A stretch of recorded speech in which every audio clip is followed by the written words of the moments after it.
Tito Soto pinaiyak ni Vice President Sara Duterte. At ito, Yusek Cabral ay buhay talaga. At ito ang tunay na ebidensya, inilabas na. Mamaya po ipapakita ko ho sa inyo yun. Grabe to. Sabi na nga ba hindi ho tayo nagkamali mga kaibigan. At pasensya na rin ko kayo kung hindi ako nakapag-vlog na ilang araw po na tayo re-upload. Kasi hanggang ngayon ay inuubo pa rin ako. At hanggang ngayon ay nagtitiis tayo sa malaswang lasa ng kalamansi at luya. At hanggang ngayon ay sinisipon pa rin ako. Kaya hindi tayo nakakapag-vlog ng ilang araw. Puro lang tayo re-upload. At pasintabi na rin po kung may mga maririnig kayo ng pagsinghot. Pero hindi po yun sa pulburo na. Sa sipon ko po yun. At pasintabi na rin po kung makakarinig kayo ng ubo. Dahil hindi pa ho tayo magaling. Grabe naman kasi yung panahon ngayon. Minsan malamig, minsan mainit, diba? So, tsaka sakit na ng mga guwapo to So, syempre, bago natin doon simula mga banateros, mga kabiyaya, huwag nyo pong kalimutan na mag-like, share, comment, and subscribe sa ating YouTube channel. May pindot na lang din po yung bell button para lagi kayo updated sa ating mga video araw-araw. Pakidamay na rin po ang aking mga banateros, mga kapatid kong mga banateros brothers. Alam nyo na kung sino-sino sila. At dahil po ginugurgur po ang aming mga YouTube channel. At dahil mas dihamak na mas madami naman tayo ng mga Duterte supporters kaysa sa mga loyalistang tanga, sa mga pink tie at dilawang tie, kaya di hamak na mas mabubuhay ang ating mga video at maraming mag-share nito. Alam ko yan, nandiyan kayo, nakasupport kayo sa amin. Alright. So, syempre, bago lahat, unahin muna natin to. Unahin natin to, ha? Oo, at may papakita ko sa inyo maya-maya lamang. Dito muna tayo. Yan. Nasaan na si Bongbong? Ipakita nyo sa amin that we is wiki and conscious. Ano to? Conscious. Kasi pag yung diversional tactics na yan at dumugo yung ano to? Large testing niya, kailangan na yan ng surgery. Siyempre, general anesthesia yun. Pwede ba yung habang siya ay nasa operating table at unconscious, siya ay if he temporarily inficated the Vice President assume his office. Tana, wala akong naintindihan. May naintindihan kayo? Ako din, wala akong naintindihan Basta hinahanap lang ni Attorney Rowena Guanzon etong si BBM. Pero attorney, meron silang video. Mamaya nga papakita ko yung landian video nila May bago silang video ni ni Auntie Claire. Oo, landi ni Auntie Claire doon. Mamaya papakita ko sa inyo yun, ha? Para magets nyo tong sinasabi ni Attorney Rowena Guanzon. Samantalang, eto na nga. Tinanong si Colonel Mongaw, bakit siya nag-withdraw ng support? Sagot, gusto daw patunayan na ang AFP ay merong bayag. Grabe yun. Grabe to Sabi ni MGN Romeo. Yan ang mga sundalo. Yan ang AFP. So, ibig sabihin pala walang bayag si Browner, no? Hindi ko naman sinasabing mag-withdraw agad si Browner ng support sa Pangulo. Kaso nga lang, sa estado at sa nangyayari kasi ngayon, nalantaran na yung korupsyon sa bansa natin, parang walang ginagawa yung AFP. Kaya eto, pinatunayan ng isang AFP, membro ng AFP na hindi lahat katulad ni Brownie na walang bayag. No, hindi katulad ni Brownie na walang bayag. No, at sa totoo naman talaga, alam nyo, isa-isa na rin yan magkakalasan. Dahil nga kung pinapangit ni Torre ang imahe ng PNP, ganun din ang kalagayan ng AFP. Pinapangit din ni Browner. Kaya nga tinawag silang the Protector. Kaya salute sa dalawang AFP na to, ha. Kay Mongaw tsaka kay Sir Romeo. Pukis yan. Thank you sa inyong katapangan. At eto na nga. Ang aso, ang dalawang garapata ni Marcos Jr. at ang garapata ni Ma'am Shitars. Pare-pares garapata tong mga to eh. Sabi ni Trillanes, hanapin daw namin si Senator Bato. Ano ba ang hahanapin namin? Alam naman namin na nasa Davao siya. Pero wala naman kaming warrant o arrest. Kaya bakit namin siya hahanapin? Bakit namin siya arestuhin? Tama, minsan gumagana din pala utak ni John B. Cremoliano. Akala ko lusaw na din eh.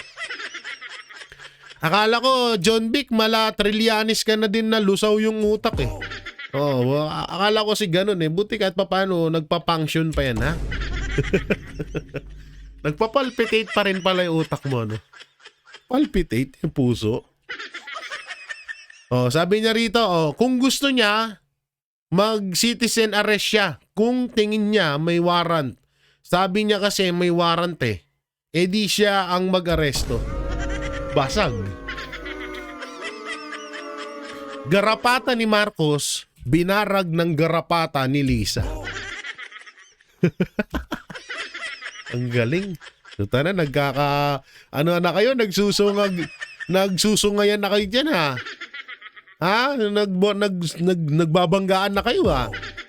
Nung nakaraan, si Toby Tiangco tsaka si Abante, ngayon kayo naman dalawa.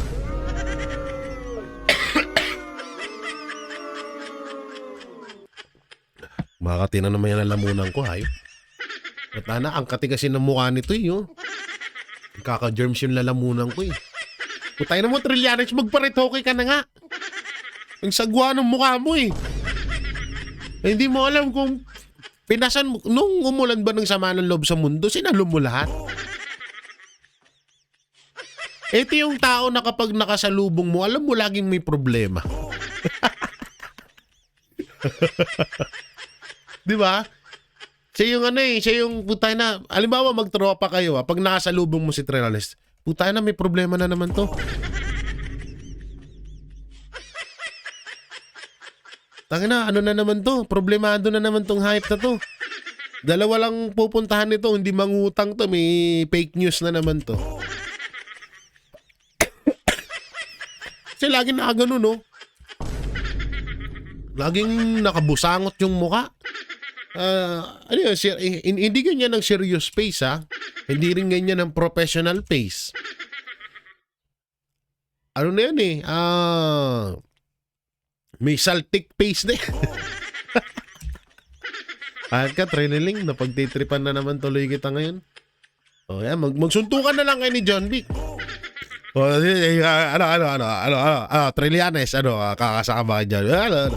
Ay ko, John Vic, kakasaka ba kayo Trillanes? Suntukan kayo, dali. Ha? John Vic.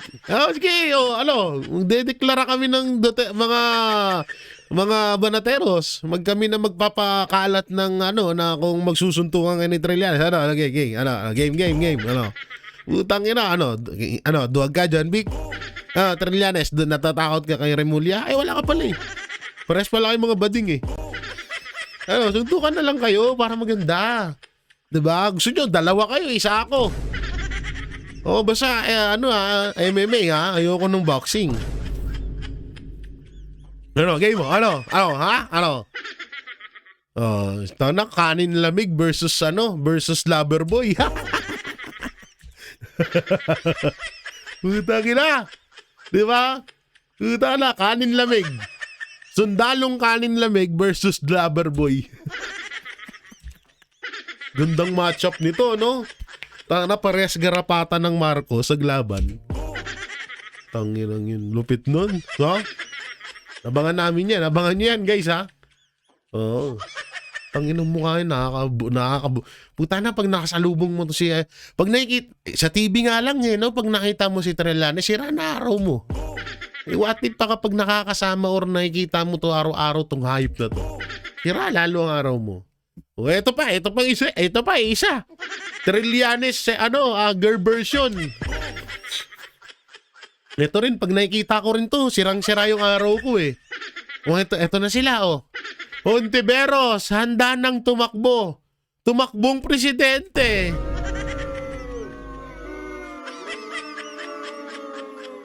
Presidente. Ulol. Putang ina, ugali mo nga, di mo maayos, bansa pa kaya. Pagbabasa mo nga babati ka na lang ng maligayang bagong taon, naka-script pa, putang ina ka. Tapos magtatakbo ka bang presidente? Binigyan na nga kaming presidenteng bangag, bibigyan pa kaming presidenteng tanga. Huwag na, oy! Putang ina mo. Tang ina, presidente. Babati ka na lang ng maligayang bagong taon sa mga Pilipino. Nagbabasa ka pa? Panoorin niyo yung pagbati niya sa nung bagong taon. Tingnan mo, nagbabasa. Ang tanga pa nung nag-edit. Nakikita yung pagyuko niya sa lamesa. Tanginang yan. Tapos presidente, gusto mo? Putang ina. Edi lahat na lang ng kaso dito may tanim witness. Gago ka ba? Gilan mo kami. Ba't ba ito lumalabas dito sa mga ko? Buisit itong mga hayop na to Ito yung mga ayaw kong makita sa sa unang araw ko. Sa umaga ko. Putang ina, pag ito nakita ko si mukha ni Trillanes tsaka ni Hontiveros. Ay! Ang sarap lamutakin ito, sabi niya, basahin natin Tatakbo akong presidente kung pipiliin si Risa Hontiveros ng nagkakaisang posisyon. Nagkakaisang posisyon. So yung pinklawan, dilawan, tsaka pulangaw, ganun. Putang ina nyo, kahit magsama-sama na kayo, hindi ka pa rin mananalo, gago. Hindi ka pa rin mananalo, Day. Day, alalahanin mo, Day, papaalala ko lang sa Day. Nanalo ka lang dahil sa mga Duterte, ilang takbo kang senador, lagi kang olats. Papaalala ko lang sa'yo, Day, ha? Baka kasi nakakalimutan mo, Day, ilang takbo mo ng senador yan, ngayon ko lang nanalo kasi tinulungan ka ng mga Duterte. Ay, nako, Inday Risa. Ilan ka ba matututong punyita ka? Inday Risa? Hindi ka pa ba nadadala sa mga talo mo bilang senador? Na kung hindi ka tinulungan ni Bibi Sara at ni Pangulong Duterte sa pangangampanya, hindi ka mananalo. Punyita ka. Magtatahimik ka sa bahay nyo, ha? Saka matuto kang patalasin mo yung utak mo. Yung kayang-kaya mong tandaan lahat ng sinasabi mo. Utangin na mo, mas okay pa ata ako sa'yo Ako, elementary grad lang pero nagsasalita ako dito almost 40 minutes. Walang kodigo, walang utak sa utak. Ikaw anong ginagamit mo? Papel sa papel? Utang inang yan. Tawang-tawa ako dun Tapos gusto mo maging presidente? Ulul. Oo, tigilan mo kami ha. Oo, dito naman tayo. Eto malupit. DBM Yusek Libiran nagsampa ng 4 counts ng cyber libel laban kay Maharlika. Eto, disclaimer tayo Hindi ko kinakalaban si Maharlika. Pero minsan nagtataka ako, na kada may malaking issue na dapat naming pag-usapan ng mga DDS at yun dapat yung tutukan namin, biglang maglalabas siya ng sarili niyang content. Hindi naman sa nagmamando ako.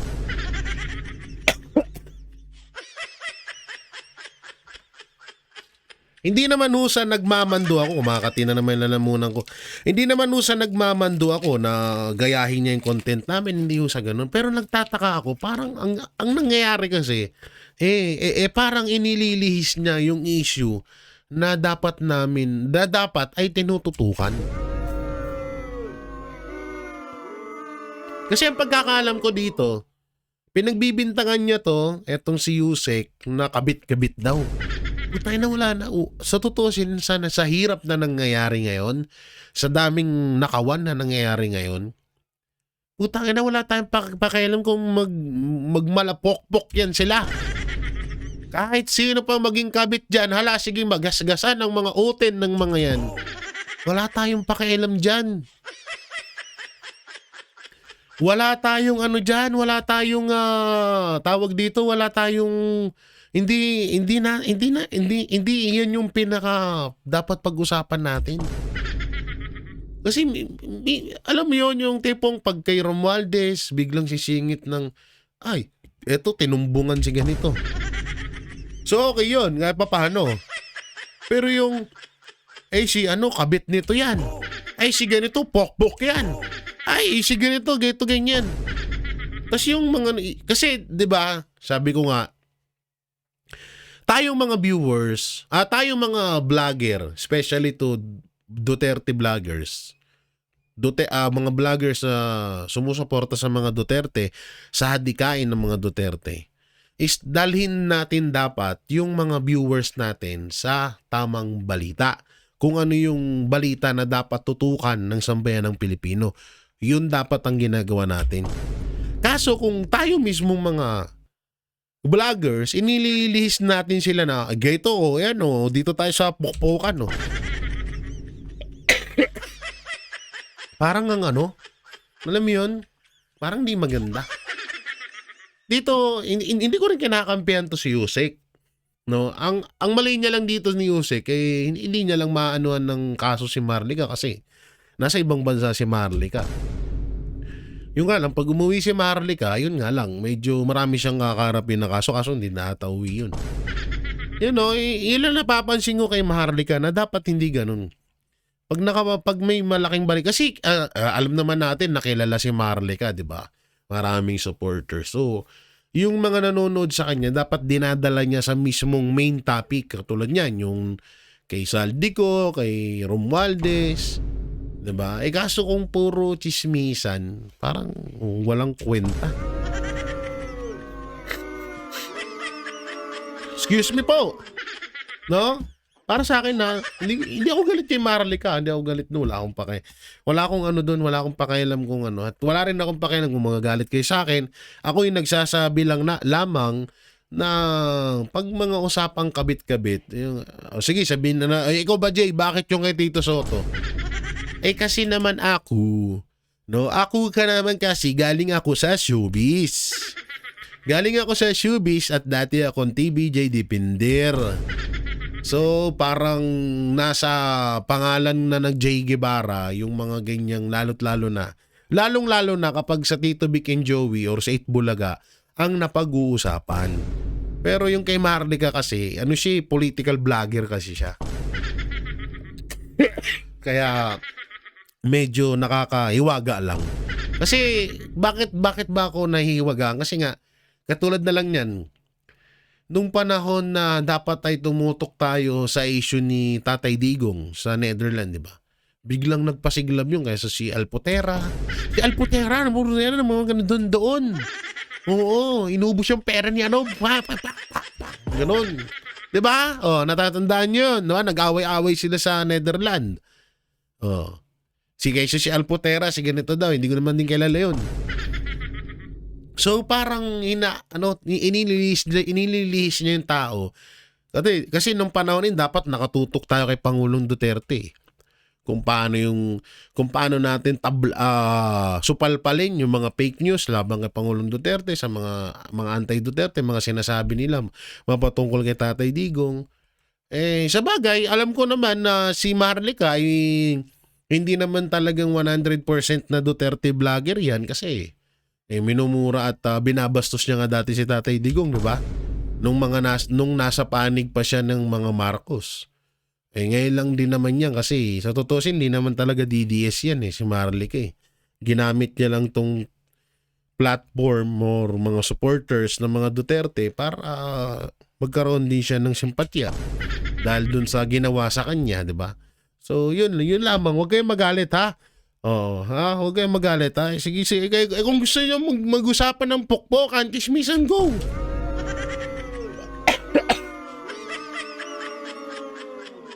Gusto niyo yan Wala tayong magagawa dyan ha. Kung yun ang tema ng gusto niyo, pukpokan, kabit ni ganito, kabit ni ganyan. Wala na tayong magagawa dun. Eto na tayo, speaking of kabit. Ay, hindi pala, kabit pa. Ano to? Diagnosis ni Marcos Jr. mas reliable kaysa sa doktor. Excuse me. Kung sinabi ng Pangulo na hindi ito life-threatening, bakit kailangan ngayon ang medical bulletin? Mas nabubulol talaga ako dito sa words so papasensya na kayo ha. Po siguro na ang Pangulo ang magsasabi ng kanyang nararamdaman, katawan niya naman po yun. Ito yung nasa interview. Meron pa yan dito isa Marcos Jr. umapilang wag masyadong manabik ang mga Pilipino. Ito ang hinihintay na akong mamatay. Itong mga hinihintay na akong mamatay, wag kayong excited. Sumobra naman ang pagka-excited nyo. Tagal nga Ang tagal makalaba. Ang tagal gumaling ni Pangulo. Oo, yun yung ibig ko sabihin. Hindi naman yung mamatay. Wag kasi alam mo Pangulong Bongbong Marcos, hindi ka dapat mamatay. Dapat gumaling ka pa. Alam mo kung bakit? Kasi marami ka pang pagdudusahan na katarantaduhan na ginawa mo sa Pilipinas. Kaya wag. Wag ka muna madeds.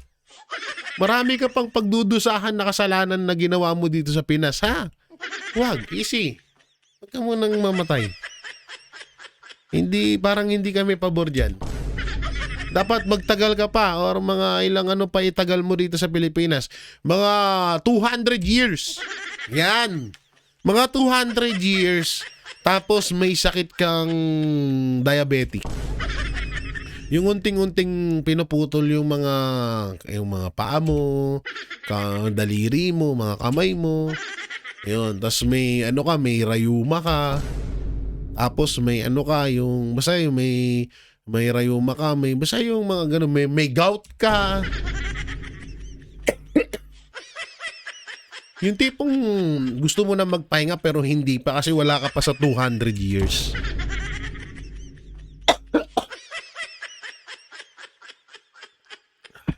Ganun ha. Wag muna. Ito pa. Mga doktor inireklamo ang kasipagan ni Marcos Jr. Nagrereklamo sila na dapat magpahinga ako. Hindi ako pwedeng magpahinga. Hindi ako kasama dyan sa mga pahinga. Iba ka rin talaga. Sa bagay.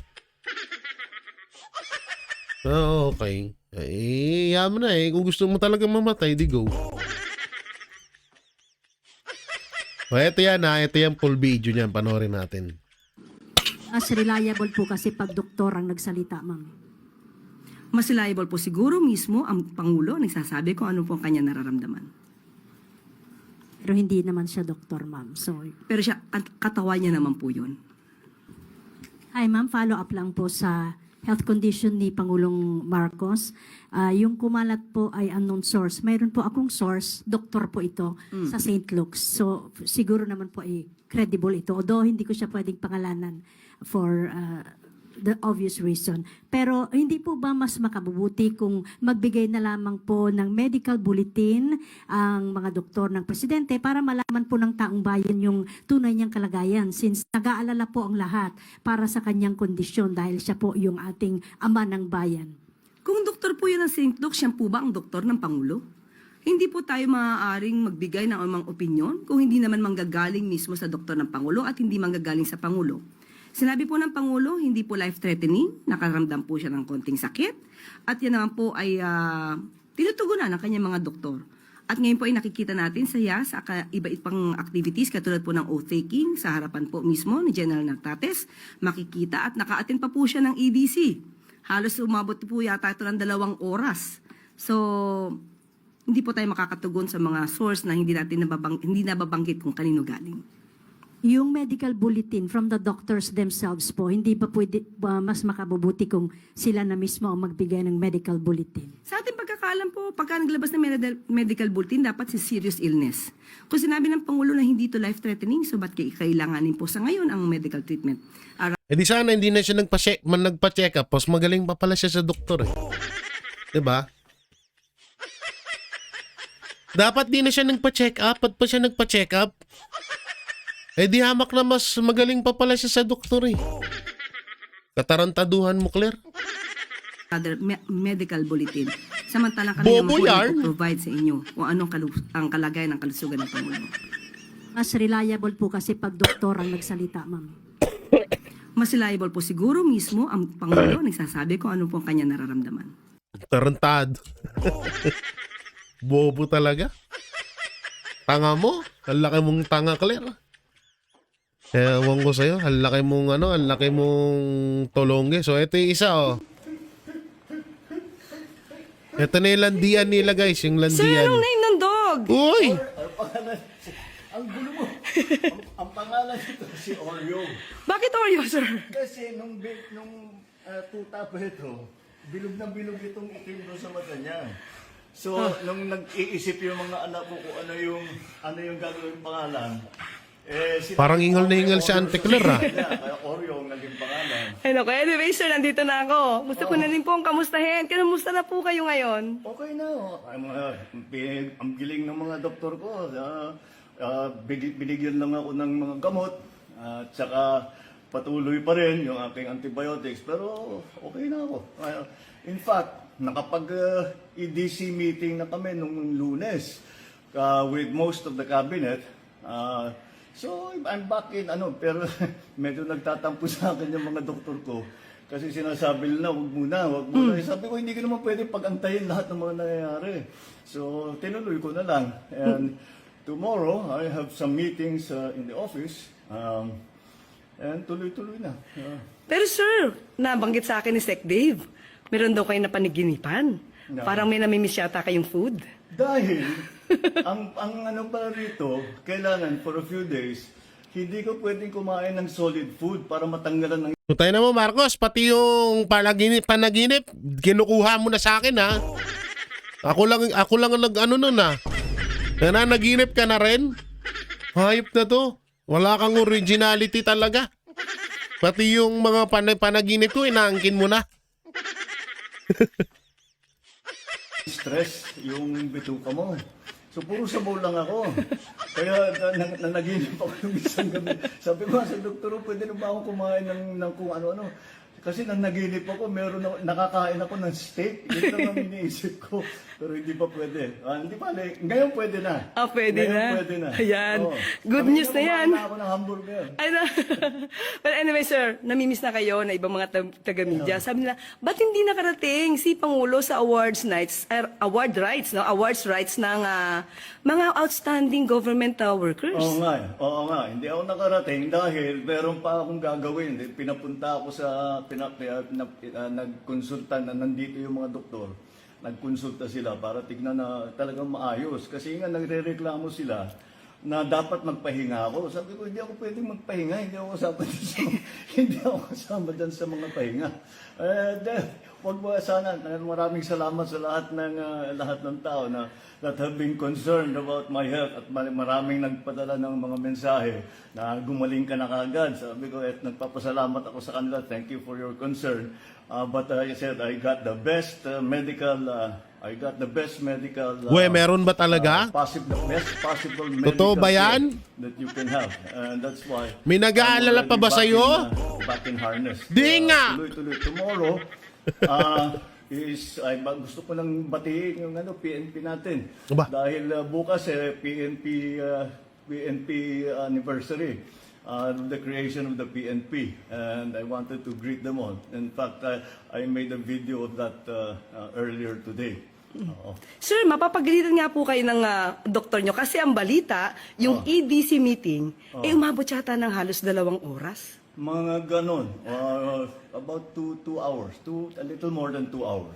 After the EDC meeting, sir, ano yung maaari nating ibigay na magandang balita sa ating mga kababayan? Well, but ito yung usually ang EDC, this is the Economic Development Council, which is under the DepDev, Department of Development, DepDev. And pinag-uusapan DepDev? din yung mga project na i-approve, na malalaking project na i-approve. O paano kung kailangan palitan yung mga scope of the project, yung cost ng mga project. Yun ang kwento mo yan pinag-usapan namin, kaya napatagal. Kwento mo nga yan. Pero usually ganyan talaga yan, 2 oras. Sige.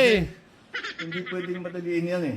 Sige, okay lang. Rush that because importante masyado and we're talking about some very important Sige, kwento mo yan.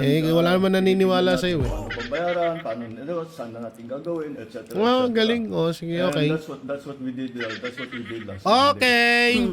So, after And that, sir, today, kaninang umaga, na-swearing ko na si General Natates at saka Okay. na-promote na siya sa 4-star General. congratulations, General Natates. Yes. Ibig sabihin, tinarantado mo talaga si Torre. Kawawa si Torre. Torre, pinagmalaki pa ni Marcos dito. Na 4-star na daw si General Natates, tapos ikaw, ano ka? MMDA spokesperson.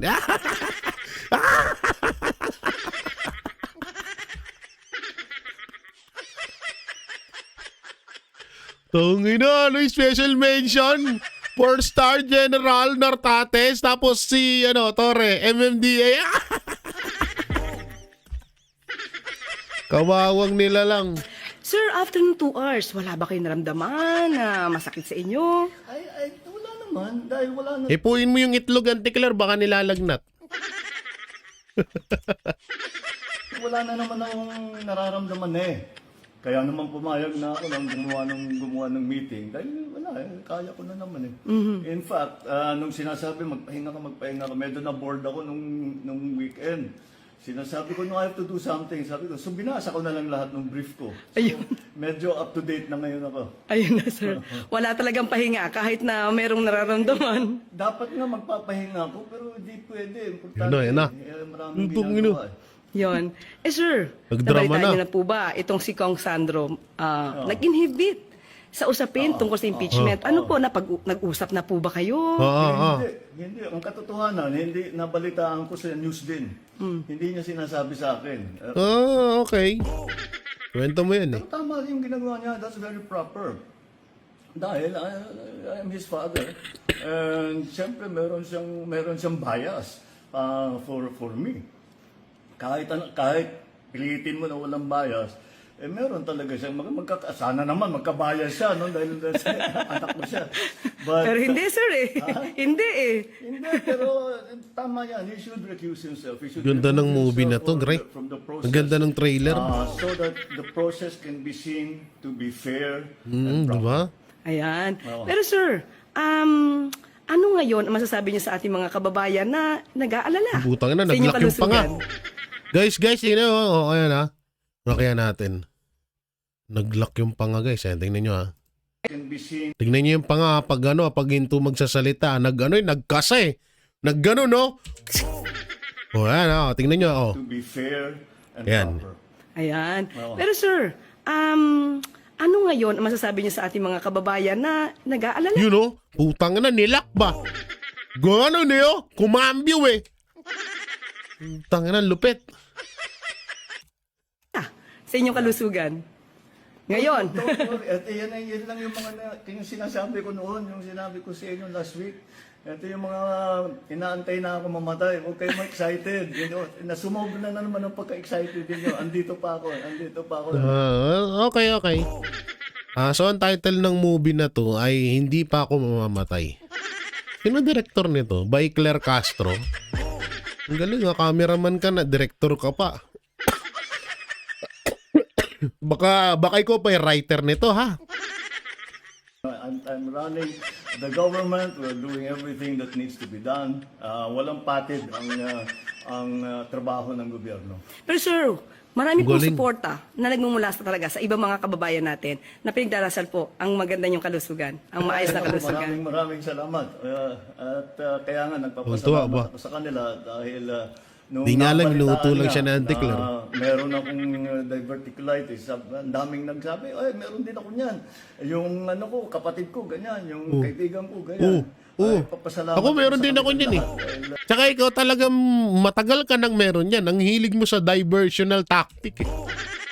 Matagal ka na talaga meron yan. napakaganda naman malaman na Uy. napakarami na Uy. nag-aalala sa akin. Oo. Thank you sa inyo. Nag-blush ba? Sir, Nagkulay alam niyo ba violet si Marcos? Nakinilig yun. Huling video na kinunan ko sa inyo, akala ng iba, sa ganda yata ng pagkakagawa ko dito, using my cellphone, AI, baka naman pwedeng magpa-selfie na lang ako, sir.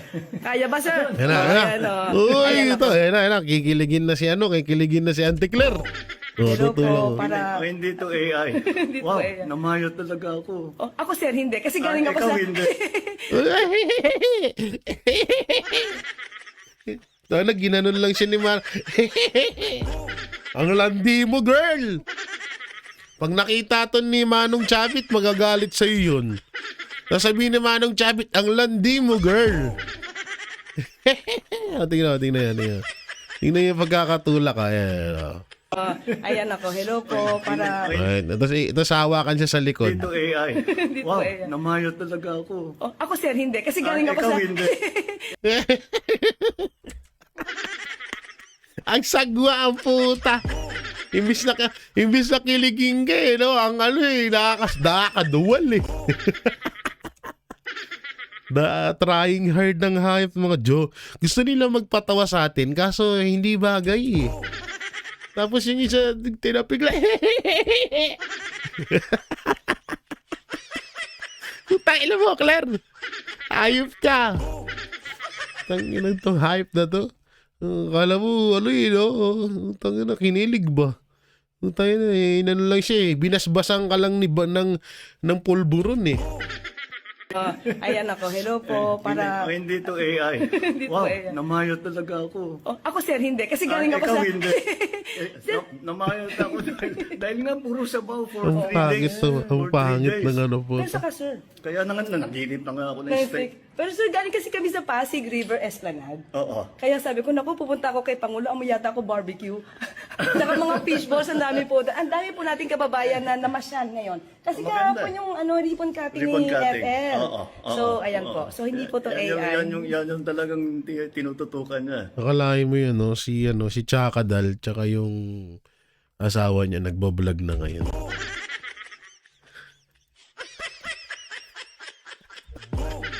Kilala niya asawa ni Chakadal.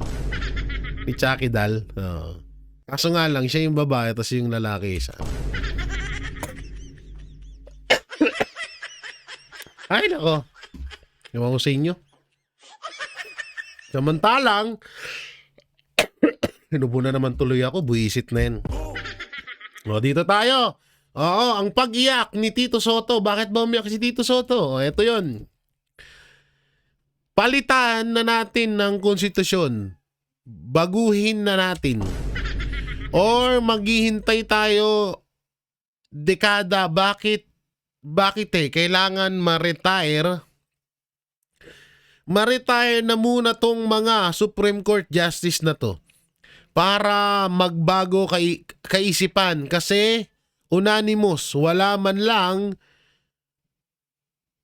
dissenting opinion. Wala man lang opinion. Bakit ba? Hindi ko magets eh. Dito naman tayo sa isa. Ay, eto. Oo, Tito Soto. Suportado na ang Chacha matapos ang Supreme Court ruling sa impeachment laban kay Vice President Sara Duterte. Ayon kay Tito Soto, labis ang kanyang pagkadismaya sa naging pasya ng Korte Suprema na anya panghihimasok sa kapangyarihan ng lehislatura. Lalo na't ang impeachment ay malinaw na tungkulin ng Kongreso. Bakit? Bakit? Ba't kumiiyak siya? Pangarap ni Tito Soto, winasak ng Supreme Court. Okay. Kaya pala eh. Okay, gets ko na. Kasi nga, yung mga dilawan, ang gusto nilang maging presidente ay si Tito Soto. Kapag na-impeach nga naman si BP Sara, si Tito Soto ang papalit na Vice President. Tapos, maaaring pwede na rin nilang i-impeach si Marcos Jr. Kaso, winasak ang kanyang mga pangarap ng Supreme Court. Kawawa naman si Tito Sen. Natatawag na ng tuta ni Romualdez. Sawi pa.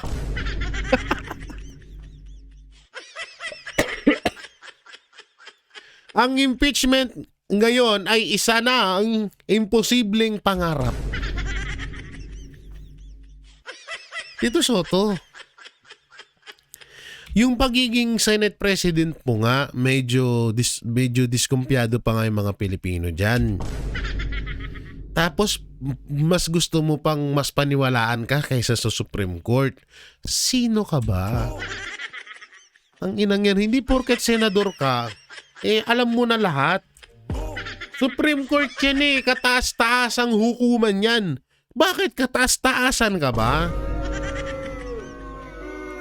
Tito Sen naman, ano ba naman yan? Hanggang ngayon, nagkakalat ka pa rin. Ay, nako, Tito Sen. Tito Soto, nalungkot sa desisyon ng Korte Suprema sa impeachment versus BP Sara. Isang malungkot na araw ito para sa mga mag-aaral. At professor ng constitutional law para bang binago ang konstitusyon sa paraang labag mismo sa konstitusyon sa pamamagitan ng overreach ng kapangyarihan ng korte. Tangina. Ano mo, Tito Soto? Desisyon nila yun eh. Tsaka, anong alam mo?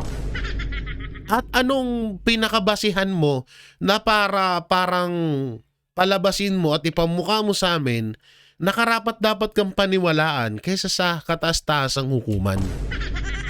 Tito Sen, tama na. Wala, sa totoo lang ha, nakakahiya na yung ginagawa mo. Alam naman namin, Tito Sen, na may pangarap ka bilang hindi lang bilang senador. May pangarap ka bilang sa mas mataas na posisyon. Yan nga, yung vice-presidente at ang presidente. Alam naman namin yun at lahat naman kayo dyan merong ganyan. May mga pangarap kayo na ganyan. Pero, Tito Sen, una-una, sa pinapakita mo ngayon na parang mas marunong ka pa sa Supreme Court, buta, wag na. Kung ikaw magiging presidente, wag na. Supreme Court nga hindi mo ginalang eh. What if pa kaming mga ordinaryong Pilipino? Isipin mo yun. Sorry Tito Sen, alam ko magkaibigan tayo. Magkaibigan tayo pagdating sa showbiz at sa pag nangailangan ulit ng tulong or pag nangailangan ulit ng opinion ko about sa prangkisa ng Itbulaga. Walang duda sa inyo po talaga ng TBJ yon. Pero pagdating dito sa politics, Tito Sen, hindi kita kayang kampihan. Ang hirap mong ipagtanggol, dong. Hirap, sorry Tito Sen Marami ka rin naitulong sa akin pero hindi, ang hirap po talaga ipagtanggol, promise. Tapos, dapat hinayaan mo na lang. Dapat hindi. Tsaka, anong sinasabi mong malungkot? Tas araw ito sa mga mag-aaral at sa mga professor. Anong ibig sabihin mo dun? Anong konektado sa impeachment nun?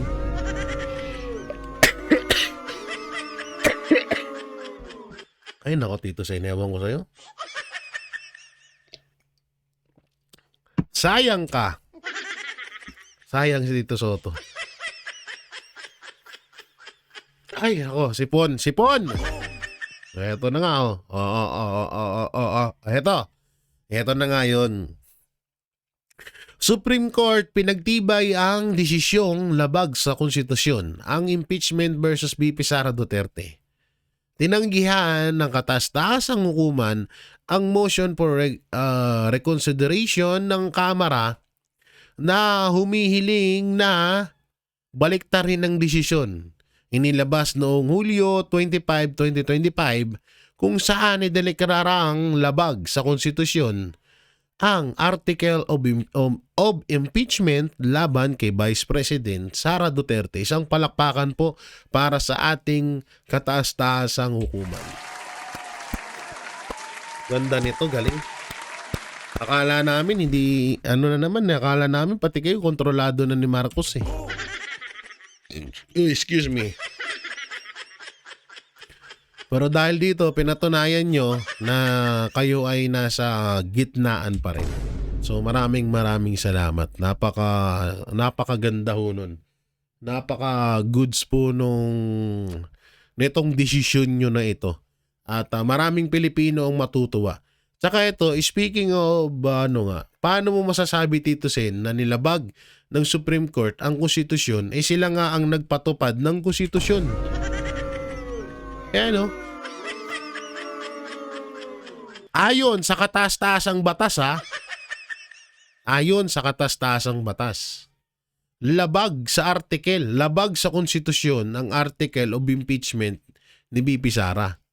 Tapos sasabihin mo na parang nilabag ng Korte Suprema ang konstitusyon. Ano kaya yun? Baka sariling mong isip lang yun, Tito Sen. Hindi naman kita sa minamaliit, pero bala ka na nga, Tito Sen. Dito na tayo, guys. Dito na tayo sa main picture na ipapakita ko sa inyo. Ito po yung letrato ni Yusek Cabral nung nahulog siya sa bangin. Kung siya talaga yun. Ang pinagkakatakahan lang ho dito ng mga netizen ay bakit iba't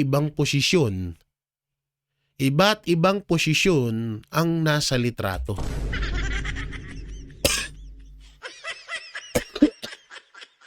Excuse me. Pero bago yon, ipi-play muna natin to dahil ako ay inuubo. So panoorin muna natin to, ha? Tinawag na dilatory tactics ng Office of the Ombudsman ang petisyong inihain ni Saldico sa Korte Suprema para nila madiskaril ang investigasyon sa flood control issue. Ang passport naman ni na nagpapakitang nasa Stockholm, Sweden nitong Enero, balak ipa-red flag ni DILG Secretary John Vic Remulla. Binahagi rin ni Remulla kung paano posibleng nakarating doon si Ko sa panayam sa issue ng bayan kahapon. At may unang balita si Joseph Morong. Ilalagay agad sa agenda ng Korte Suprema ang petition for certiorari ni dating Congressman Saldico na unang iniulat ng GMA Integrated News. Nakasaad sa petisyon na gusto ni Ko na maglabas ng temporary restraining order ang Korte para hindi maipatupad ng Ombudsman ang resolusyon nitong nagkakaso kay Ko. Gusto rin ni Ko na pigilan ang paglilitis ng mga kaso laban sa kanya sa Sandigan Bayan. Tinanong ang Korte Suprema kung masasaklaw ito ng inilabas na rules kamakailan ng Korte na nagbabawal sa mga fugitive na humingi ng judicial relief. Batay sa rules, kailangan nilang sumuko para maibalik ang kanilang standing sa korte. We will have to wait and see what the court or how the court acts on his petition. Batay sa apostilo notaryo sa Sweden na eksklusibong nakuha ng GMA Integrated News, nasa Stockholm, Sweden si Ko noong January 15. Ayon sa apostille certificate, personal na humarap si Ko at pinirmahan ito para legal na kilalanin sa Pilipinas ang petisyon niya sa Korte Suprema na nilagdaan sa ibang bansa. Nagulat nga ako kasi naman yung lugar nila gated community, madali tumakas rin doon kung tatago ka sa kotse. Ang EU kasi, ano na yan borderless. Okay. So, hindi mo kailangan ng passport para umikot. So, kung nakarating man siya sa Sweden, this is probably a 2-day drive kung pupunta siya ron, o a day and a half by train. Ayon kay Interior Secretary John Vic Remulla, Portuguese passport ang ginamit ni Ko. Pero sa mga dokumentong kalakip ng apostil, nakalagay na ginamit ni Ko ang passport niya ng expiration ay February 22, 2032.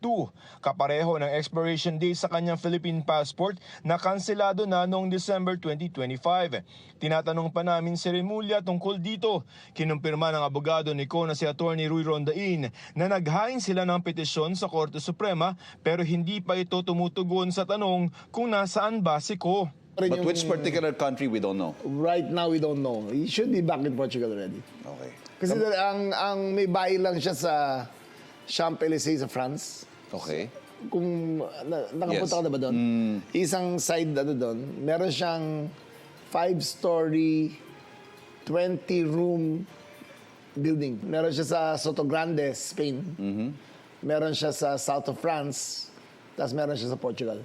Ayon kay DILG Secretary John Vic Remulla, ang utos ng Pangulo ibalik sa bansa si dating Congressman Saldi Co at maaaring gobyerno sa gobyerno ang mag-usap para rito. Ayon kay Remulla, plano nilang ipa-red flag ang foreign passport ni Co. I'm leaving. I'm gonna be making some coordination calls. So maybe you'll hear from me in the next 2 weeks kung ano mangyayari. So kinukuha namin yung kopya ng passport and then we're gonna put it through Interpol na para hindi na siya makalabas ng Portugal. At kung lumabas man, mahuli natin. Ito ang unang balita, Joseph Morong para sa GMA Integrated News. So, yun na nga ate. Ito na nga, ipapakita ko na nga ako sa inyo. Pagmasdan nyo maigi itong picture na to. Kung anong mali dito.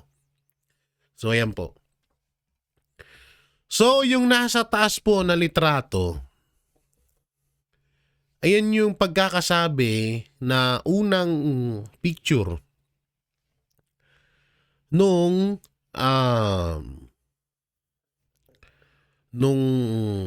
pinicturan nung pagkakita kay Yusek Cabral. Tapos etong nasa baba na may kulay, ito yung pangalawang picture. Kung mapapansin nyo, bakit magkaiba ang pwesto, ang paa, at ang ulo nito? So maraming nagtataka ho ngayon ng mga netizen na bakit ganyan? Bakit ganyan ang litratong yan? At paano ba nila maipapaliwanag yan?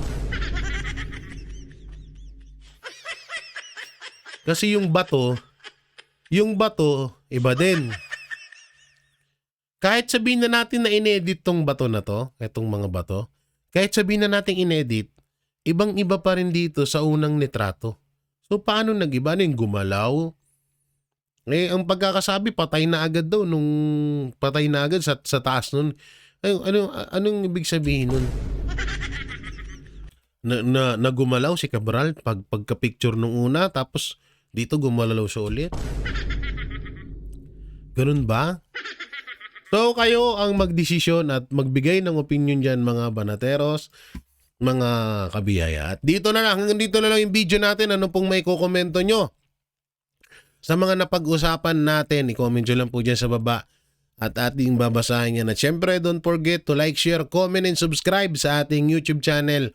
Pakipindot na lang din po yung bell button para lagi kayo updated sa ating mga video araw-araw. So maraming salamat. Ingat po kayo palagi. God bless and peace. And bye-bye. Walang inuurungan. Pag tama palakpakan, pag mali ay babanatan. Yan ang Banateros, boses ng ordinaryong Pilipino. Banateros ay walang makakaawan. Walang inuurungan. Banateros